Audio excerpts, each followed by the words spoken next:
Hello दोस्तों, नमस्कार। मैं हूं रामचंद्र प्रजापति और एक बार फिर से आप लोगों के समक्ष में आ गया हूं। तो हमारे साथ में हमारे बड़े भाई राजकुमार मस्ताना जी हैं और मैं इनसे इनकी जर्नी के बारे में कुछ पूछूंगा कि कैसे कैसे इस गायकी लाइन में आए और हमसे इनसे कैसे मुलाकात हुई, ये भी हम आपसे शेयर करेंगे। हमारे पास के ही हैं, 10-12 किलोमीटर दूर के हैं और हमारी इनके काफ़ी टाइम से जान पहचान है, परिचय है। मिलाने वाला कौन है वो अभी मैं बताऊंगा। तो प्लीज़ भाई, स्वागत है आपका आज के इस वीडियो में। और मैं जानना चाहूँगा कि आपने मतलब इस संगीत लाइन में कहाँ से शुरुआत की।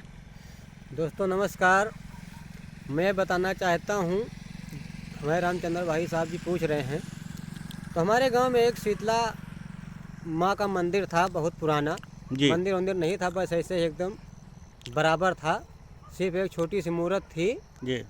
तो जब उसकी बुनियाद शुरू हुई लगभग 2020-21 में बनने के लिए, हाँ तब लोग वहाँ ठंडी का माहौल था और आग वाग जला के तापते थे, हाँ सेकते थे। हाँ। तो वहीं भाव भजन करते थे, देवी गीत गाते थे लोग, हम भी बैठते थे उसमें अच्छा। जाके कि लोग किस तरह गाते हैं, बजाते हैं। हाँ तो धीरे धीरे हमारे दिमाग में कुछ बातें आने लगी। हाँ, मतलब संगत आपकी वैसी रही जी जी कि आपको मतलब कि संगीत से लगाव होने लगा, संगीतमय माहौल था आपका। जी। तो कुछ लोग बोले कि भैया आप भी गाओ मास्टर साहब जी।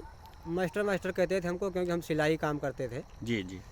तो हम कहा भैया हम क्या गाएंगे, हमको कुछ आता वाता नहीं है। नहीं, बोले भैया आप भी गाओ कुछ। तो हम कहा चलो अच्छा प्रयास करते हैं। जी तो मैंने देवी गीत गाया, हमारी मैया जी के दरस दीदार हमारे मन मगन भये। जी।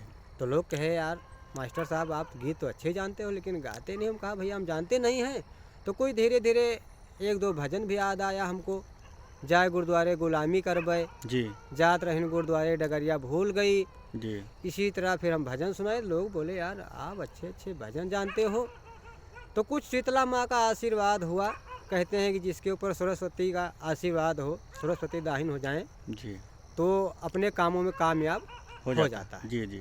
तो उनका ही आशीर्वाद ऐसा लगा हमारे साथ में, और हम दूर दूर तक सबके साथ में जाने लगे। हमारे यहाँ गुरु हरिदास जी है, जिनके माध्यम से हमको ज्ञान मिला, और ज्ञान सिखाने वाले शिवलाल भगत जी हैं। कई लोग साथी मिल गए गांव के, कहें मास्टर साहब आप हमारे साथ में चलिए। कहा ठीक है भैया जी। इसी तरह कार्यक्रम हमारा बढ़ता रहा और हमसे निर्गुण भजन देवी की सुनने लगे वो लोग तब।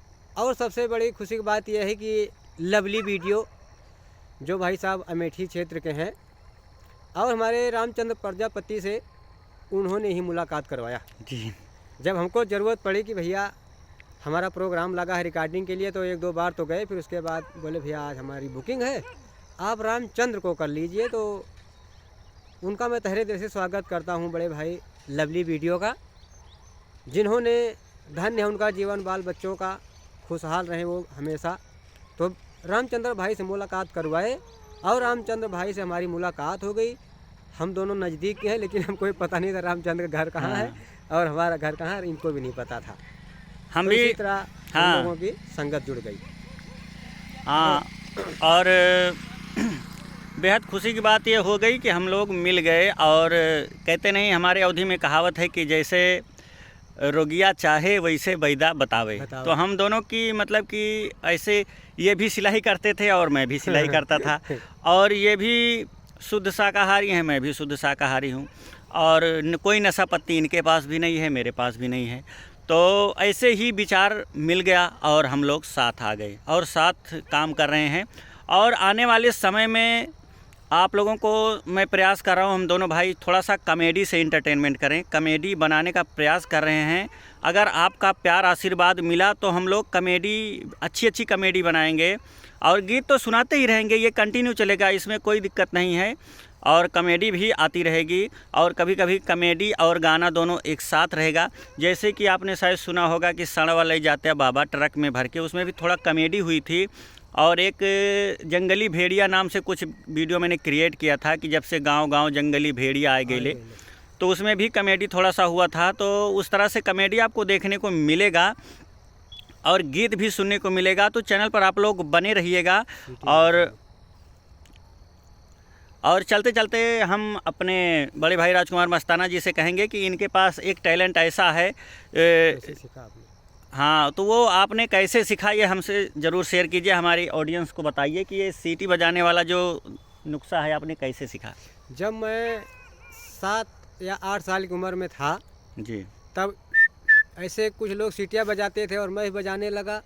धीरे धीरे मैं जब और बड़ा हुआ 7-8 साल की उम्र में, आज इतनी उम्र में मैं सीटी से गाना बजाने लगा। तो कुछ लोग कहे यार भैया आप गाना यार कहाँ से गाते हैं, आप कहाँ सीखने गए, आपके पास ना कोई बांसुरी है ना बीन है, लेकिन बजाते कैसे हो।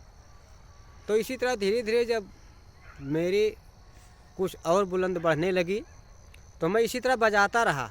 फिर मैं गानों की धुन निकालने लगा तो हमको और भी अच्छा लगने लगा और लोगों को भी अच्छा लगने लगा। मेरे को बहुत दूर दूर लोग बुलाते थे कार्यक्रम में, तो वहाँ कहते थे भैया आप अपनी बांसुरी के माध्यम से गीत सुनाइए। जी। और किस तरह मैं सुनाने लगा।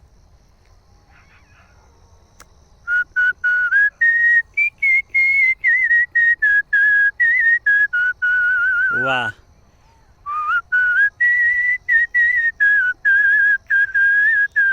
क्या कहना।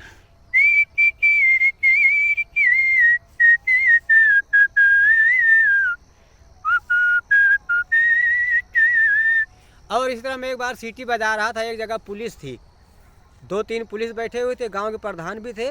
और इस तरह मैं गाना गाते हुए जा रहा था। जब गया तो पुलिसों ने नहीं रोका हमको, और जब वापस आया तो पुलिसों ने हमको रोक लिया। कहे गाड़ी साइड में लगा। हम कहा क्या बात है, कहे आप सीटी बजा रहे हैं। तो पुलिसों ने कहा इनकी फ़ोटो लो। मैं डर गया कि कहीं चालान कोई, तो नहीं होगा। हाँ, कोई लफड़ा तो नहीं होगा। तो वो जो पुलिस थे उन्होंने मेरी वीडियो बनाई। बोले आप के अंदर इतना अच्छा टैलेंट है, आप सीटी से गाना गाते गए, गाते आए, हमको अच्छा लगा इसलिए मैंने रोका, कोई डरो वरो नहीं। तो हमें और बेहद खुशी हुई। मैं कई इलाके कई ज़िलों तक गया, लेकिन मैं सीटी इसी तरह बजाता हूँ।